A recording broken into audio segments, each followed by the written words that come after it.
على إبراهيم وعلى آل إبراهيم إنك حميد مجيد. اللهم بارك على محمد وعلى آل محمد كما باركت على إبراهيم وعلى آل إبراهيم إنك حميد مجيد. وی چاته داسې مه وایه چې الله دې وشرموه وشرمېږي، الله دې رسوا کا رسوا شي، خدای دې ذلیله کا. داسې قسمه خیراوي چاته مه کوه، د دې نه منع راغلې ده. وعنه رضی الله تعالی عنه قال 1562 نمبر حدیث مبارک دی، 1562 نمبر، او دام د مخکې حدیث پشان د سیدنا ابو هریره رضی الله عنه نه روایت دی. ابو هریره رضی الله عنه یو مختصر واقعه بیانوي. قال فرمای اتي النبي صلی الله تعالی علیه وسلم برجل، نبی علیہ الصلوۃ والسلام ته یو سړی راوستلی شو. اتي النبي صلی الله تعالی علیه وسلم برجل، نبی علیہ السلام لا یو سړی راوستلی شو. قد شربا، هغه شراب سکلیو، د شراب اسکلو په جرم کې گرفتار شو، راوستلی شو. قال نبی علیہ السلام پہ سزا جاری کا. دا هغه دور سزا دا وه چې صحابو ته حکم وکړو اضربوه، شابه هلک وی وهی. قال ابو هریره رضی الله عنه، ابو هریره رضی الله عنه فرمای فمن الضارب بيده، په مونږه کې ځینو په لاس باندې هغه وهلو شروع شو، په لاسونو یې ګزارونه ورکول. چې نبی علیہ السلام کله فرمایل وهی، نو چا په لاسونو راګیر کووالو یې، والضارب بنعله، او چا په چپله وهلو، چپله ورته وویستا، سپلی والو. والضارب بثوبه، او چا سره صادر کپړه وه ورته دوه درې غبرګه کا او په هغې راګیر کو وهلو یې، چا په لاس وهلو، چا په چپل وهلو، چا په صادر وهلو. فلما انصرف، چې کله هغه د دې پټایه نه بعد روان شو، هغه شرابي وهلو نه بعد روان شو، والي وخوړ. نو قال بعض القوم، په دې خلکو کې ورته یو وویل اخزاک الله، خدای دې تاو شرمۍ ذلیله شي، الله دې رسوا کا و شرمېږي. دا خیره ورته. قال نبی علیہ الصلوۃ والسلام فرمایل لا تقولوا هذا،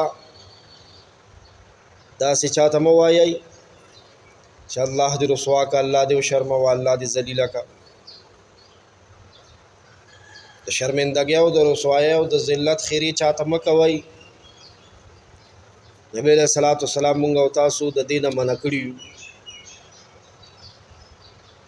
داسې مه وایئ.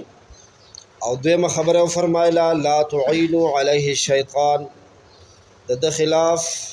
د شیطان مدد مه کوئ، د ده خلاف د شیطان مدد مه کوئ. رواه البخاری رحمه الله، دا حدیث امام بخاری رحمه الله روایت کړی دی. اول خدا خبره چې د شرابي سزا څه ده، چې شراب اسکلی او ثابت شي پې. د ټول علماو په دې خبره اتفاق دی چې قرآن سنت، یعنی قرآن او حدیث په حکم سره او د امت په اجماع سره شراب سکل حرام دي. که شراب اسکلو کې دوی مرای نشته دی، د ټولو اتفاقی خبره ده چې شراب حرام دي. الله دې مهاري نشې نه مونږ او زمونږ آل اولادو ساتي. او کوم سړی چې دا حرام شراب وڅکي، هغه به حد جاری کیږي. چې کوم ملک کې شرعي نظام وي که نه، خدای پاک دې زمونږ د پاک پاکستان کې شرعي نظام راولي، په ده به بیا حد جاری کیږي. او حد د شرابي سړي چې دی هغه 80 کوړې دی، 80 دورې. دا 80 کوړې په دې باندې د حضرت عمر رضی الله عنه په دور خلافت کې دایي په زمانہ کې د تمام صحابه اجماع منعقد شوی د اتفاق پر راغلی دی لکه د حضرت صاحب ابن یزید رضی الله عنه روایت دی غوي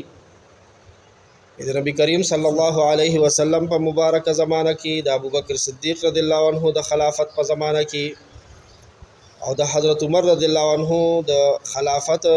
د زمانه په ابتدایي دور کې چې کله بچا شراب وسکل نو شراب سکون کې برا وستلې شو نو په مونږ کې وزینی کسان ورپاسې د چا په لاسونو ته سپېړې وستې په لاس سوق سپېړه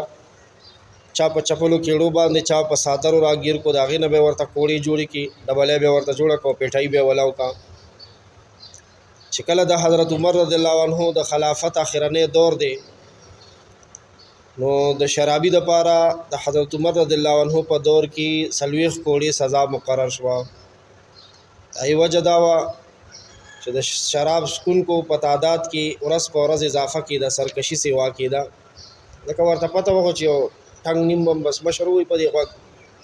ډبلې نیم مو یو چپل نیم هغه دومره هغه نه خلق نه یارید لکه اوس سزا نشته دی نو بس کله پاکستان د خو ځنګل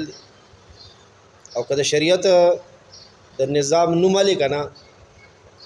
نو عمدغه شرمخان نه دي شرمخان چې دا کم شراب سکي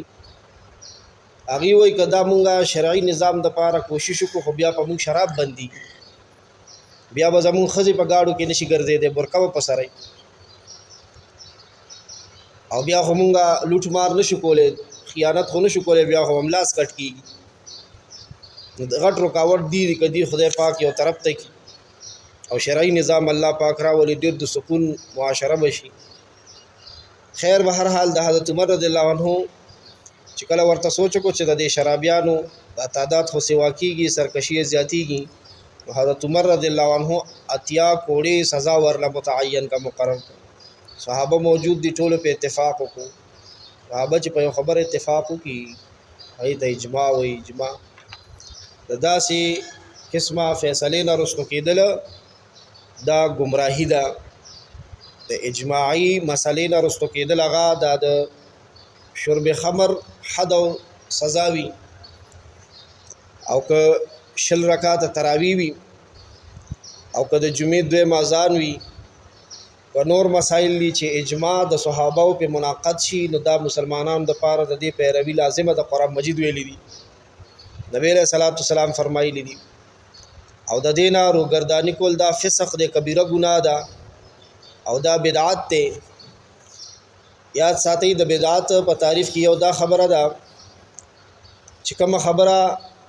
په دین کې نه او څوک هغه دین غني او کوي دام بدعت ته ومنګ د بدعت هم دا یو جز یاد کړي دي دا بلم یاد کړي بل جز دا دی چې یو خبره دین دی دین یو کار دین ګڼل شوی دی دین دی او یو کس یا یو طبقه را لګي او هغه سیز هغه کار د دین نو باس یو پریدي دام بدعت شل رکعات تراوی دام دین دی او چې څوک شراب وس کی اغلات یا کوړي ورکول دا هم دین دی او څوک چې دا د دین نه بهر کوي کنه دا گمراه دی گمراه او قرآن مجید ویلي دی دا سکس به جهنم ته حواله کوم نبی علیہ الصلوۃ والسلام دویم ټکی د حدیث کې فرمایلی دی دا خو د اتیاو درو بیان شو شرابی د پاره د اتیا درو بیان شو داغه وضاحت شو داغه تاریخ شو